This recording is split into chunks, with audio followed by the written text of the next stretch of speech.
legacy, our chiefs, Yoruba nation, and indeed, the good people of Oyo stand firmly behind you. We offer not just our support, but our partnership.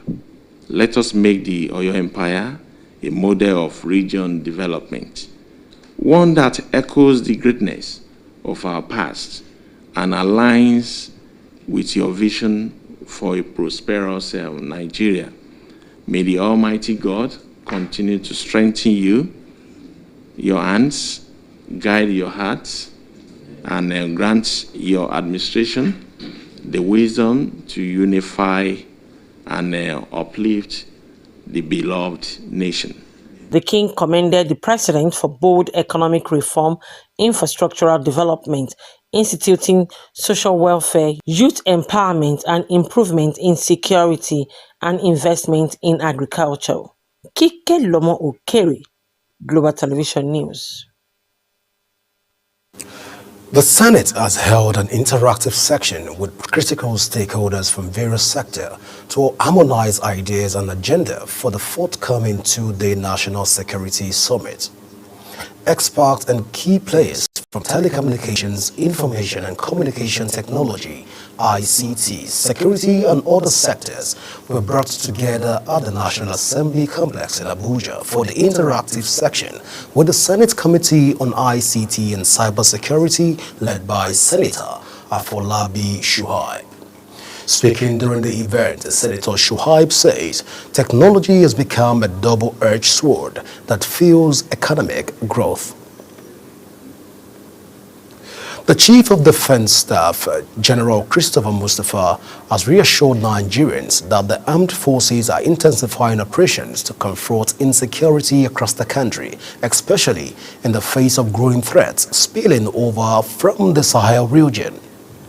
General Mustafa made the remarks following a high-level security meeting convened by President Bola Tinubu at the presidential villa in Abuja.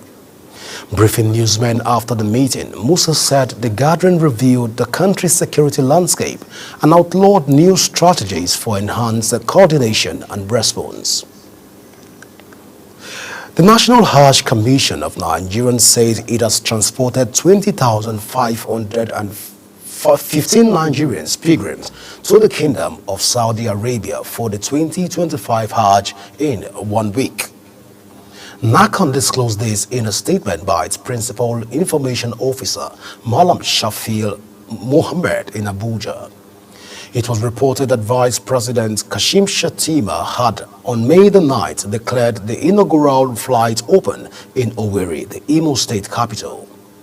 Mohammed, while providing an update on the ongoing 2025 Hajj airlift operations, says that within 6 days, 50 flights have successfully conveyed 20,515 Nigerian pilgrims to the Kingdom of Saudi Arabia.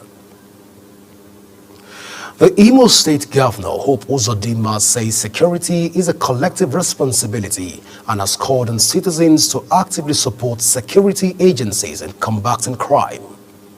The governor made this known while addressing stakeholders from the 27 local government areas of the state at the Eze Imo Palace in Owerri, the state capital. Our correspondent, Amarachi Ibe, was there and she reports.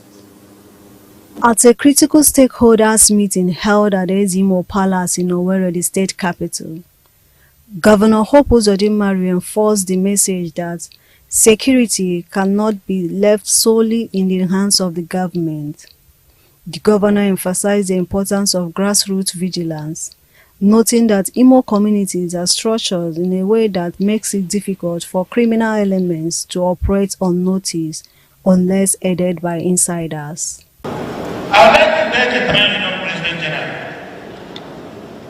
if you have any issue, any challenge, go to the Ministry of Local Government and Affairs through your local government chairman. The councillor should work with the town union. The councillor should work with the town union. Governor Uzodinma also used the opportunity to highlight key achievements of his administration, particularly infrastructure and health. He cited the ongoing road revolution with the Owerri Mbise Obo-Umahia Road, added to the growing network of completed projects. In Imo State, we have now embarked on health sector reform.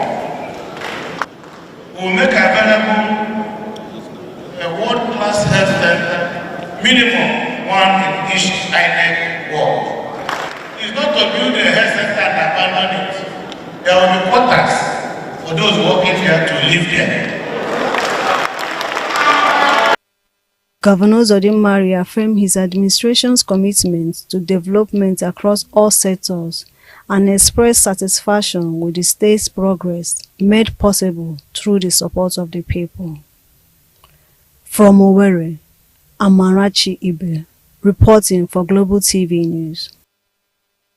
In commemoration of the International Day of the Boy Child 2025, boys from diverse secondary schools in Nigeria converged in Abuja to create awareness on his mental health, well-being, and also to celebrate the boy child. The celebration, which has been tagged which was themed as Boys' Mental Health and Well-being, is initiated by Great Achievers Initiative for Youth and Community Development, GAIYD, not only to celebrate the boy child, but also for him to be heard. Our correspondent, Sharo Ajay, completes the story. The president of the Great Achievers Initiative for Youth and Community Development, Dr. Hilary Apua, says the NGO is concerned regarding the neglect of the boy child to express themselves in all areas of life. Dr. Apua, however, observed that there is need for trained women to be with trained boys so that the society can excel. If we start correcting the boy child, our society will become very good, because untrained boy is going to meet trained lady or woman tomorrow, and they're not going to make a good family. That is when you now start having the power tussle because of the training the ladies have gotten already. But what stops us from taking that upon ourselves in our families, in our communities, to start talking about the boy child? Not just when your children is playing, you tell the ladies to go in and cook, and they are going to marry tomorrow, and tell the boys to continue playing. Tomorrow, they're going to be someone's husband. And those persons that you say that they should go and they should behave like women, they're going to enter untrained boy. The chairman of EFCC, Ola Olukoyede, represented by head of Enlightenment and Reorientation Unit, Aisha Mohammed, urged boys to explore positive ways to financial freedom and make informed decisions that foster a brighter future. And it is at the heart of the 2025 International Day of the Boy Child celebration. All over the world, the issues of mental health is gaining attention of development, experts, psychologists, criminologists, and law enforcement agencies. The mind is either a gold field or a furnace. Gold field if it is healthy, and furnace if it is unhealthy. Therefore, the topic of this year's celebration, the impact of cybercrime on the mental health and the future of young boys, is quite apt. Oni of Ife's wife, Olori Temitope Enita Oguwosi, emphasized the critical role parents play in empowering the boy child to express themselves. She urged parents to prioritize their sons' emotional and psychological well-being, providing them with the support and opportunities needed to develop their voice and confidently articulate their thoughts and feelings. Let us give them moments to be expressive. What they want to take back home. Yes, I'm sure they've learned a lot from all the words, the messages, the speeches here, yes. But they have burdens in their hearts. They have things that they just want to speak up. Like the lady said, the poet, she said something. Who is going to be the voice for our boys? As a mentor, as a parent, as a guardian, are you a voice for your boy or for your boys? The highlight of the event was the unveiling of the One Boy, One Skill project and the presentation of the awards to the essay winners. Sharon Ajay reporting for Global TV News. The governor of Taraba State, Agbu Kefas, swore in Mike Jen as the new commissioner for tertiary education, describing the appointment as a strategic step towards repositioning higher education in the state. Jen, who until his appointment was a member of the Taraba State House of Assembly representing Karim Lamido 2 constituency, voluntarily resigned his legislative seat to join the State Executive Council. Speaking during the swearing-in ceremony at the Government House in Jalingo, Kefas said the appointment was born out of a deep desire to solve the lingering challenges facing the tertiary education sector.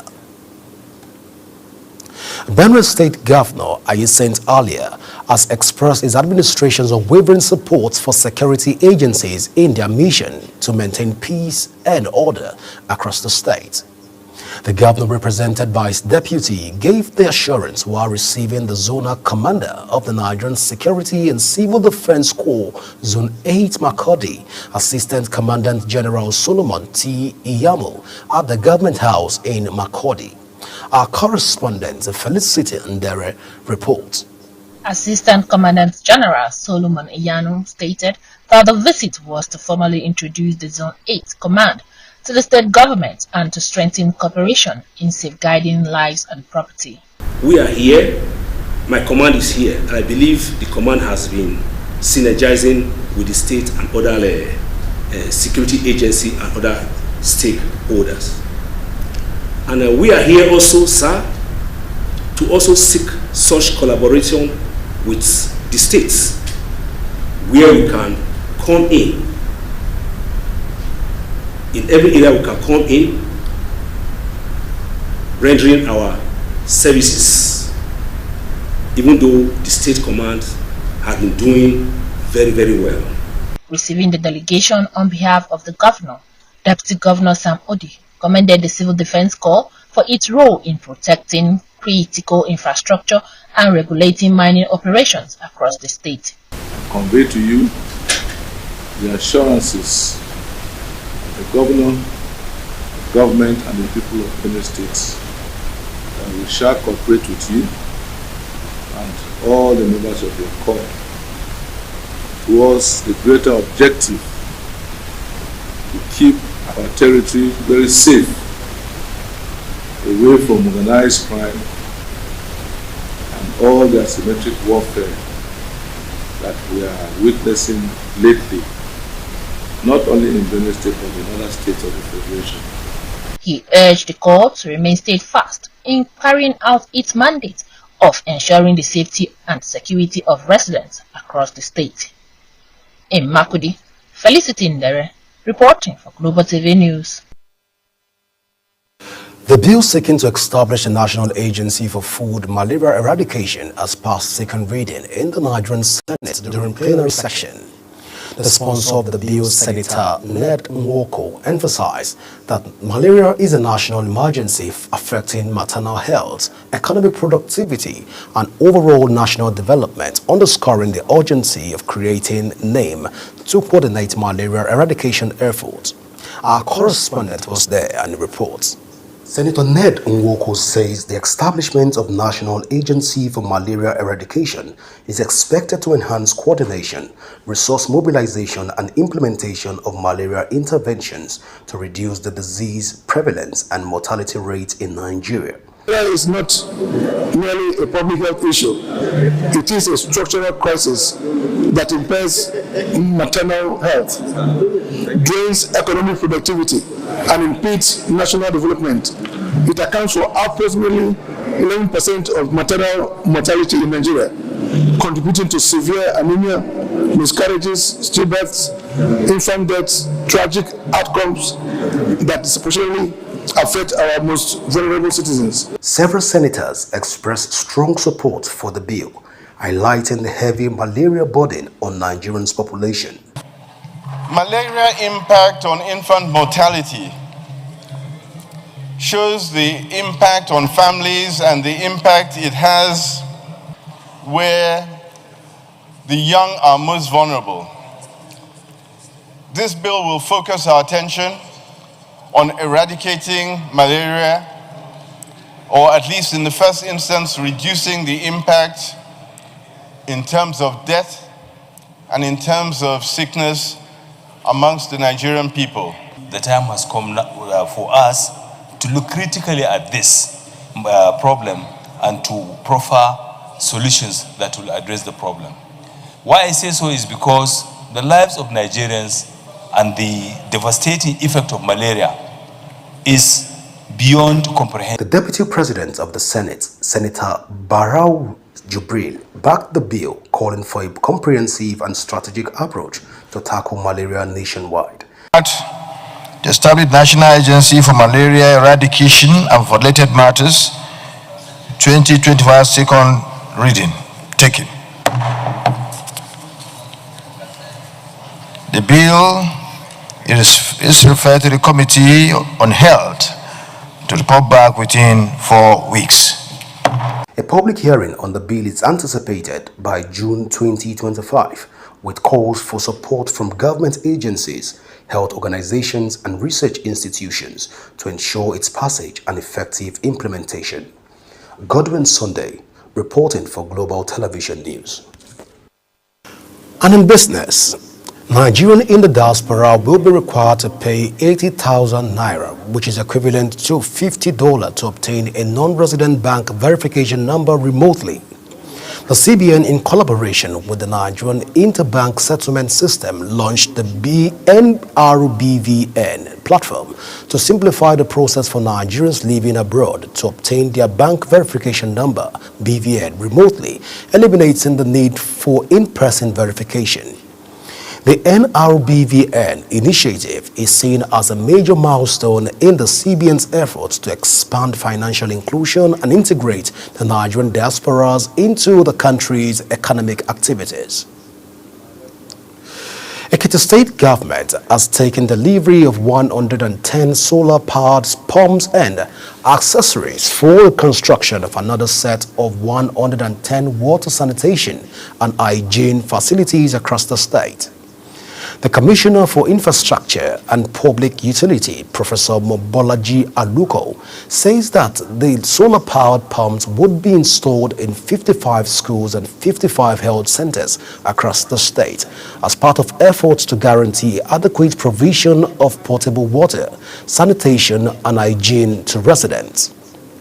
He said that the project was being executed under the Sustainable Urban and Rural Water Supply, Sanitation and Hygiene, a World Bank-backed program, which aims to improve access to wash service, particularly in underdeserved communities across Nigeria and, by extension, other multilateral corporations. But let's take you straight to the foreign scene right now, where it was a rich cultural extravaganza between the Olu of Warri Kingdom, Delta State, Nigeria, Ogiame Otuase III, and His Majesty King Musi Zulu of Zulu Kingdom in South Africa, when they signed a memorandum of understanding between the two kingdoms aimed at fostering economic and social-cultural exchange.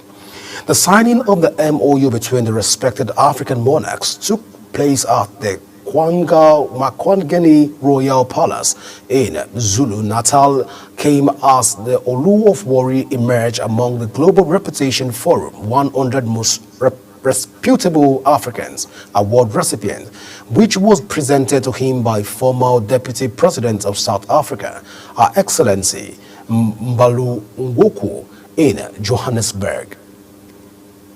Well, let's move you straight to the sport desk right now, where we have quite a few stories for you. Then we'll begin with a strong contingent of 359 athletes and 111 officials are set to compete in 23 sports. Akwa Ibom State has issued a firm call for clean and disciplined participation at the 22nd National Sport Festival. The team departed Uyo for Ogun State, delivering the governor's charge at the Dakada Skill Acquisition Center. Commissioner for Sport, Paul Bassi, emphasized the importance of integrity and sportsmanship. He stated that they should avoid scandals, remain focused and compete clean, above all, carry the banner of the state with dignity. Nottingham Forest manager Nono Espirito Santo is hopeful that injured striker Taiwo Awoniyi could reunite with his teammate next week, though the Nigerian remained hospitalized following emergency surgery for a ruptured intestine. Awoniyi underwent urgent surgery after colliding with a goalpost during Forest's 2-2 draw with Leicester City last weekend, an incident that has since sparked debate over the delayed offside rule introduced in 2020. The Forest boss confirmed Awoniyi's surgery had gone well, expressing relief at the positive outcome of the surgery. As Global TV News Prime comes to an end, let's take a look at the top stories. President Bola Tinubu has arrived in Rome. In business, Nigerian in the diaspora will be required to pay 80,000 naira, $50 to obtain a non-resident bank verification number remotely. On the foreign scene, it was a rich cultural extravagance between the Olu of Warri Kingdom, Delta State, Nigeria, Ogiame Otuwase III and His Royal Majesty Missing Zulu of Zulu Kingdom in South Africa. And in sport, Nottingham Forest manager Nono Espirito Santo is hopeful that injured Nigerian striker Taiwo Awoniyi could reunite with his teammate next week, though the Nigerian remained hospitalized following emergency surgery for a ruptured intestine. And that's it on Global TV News Prime.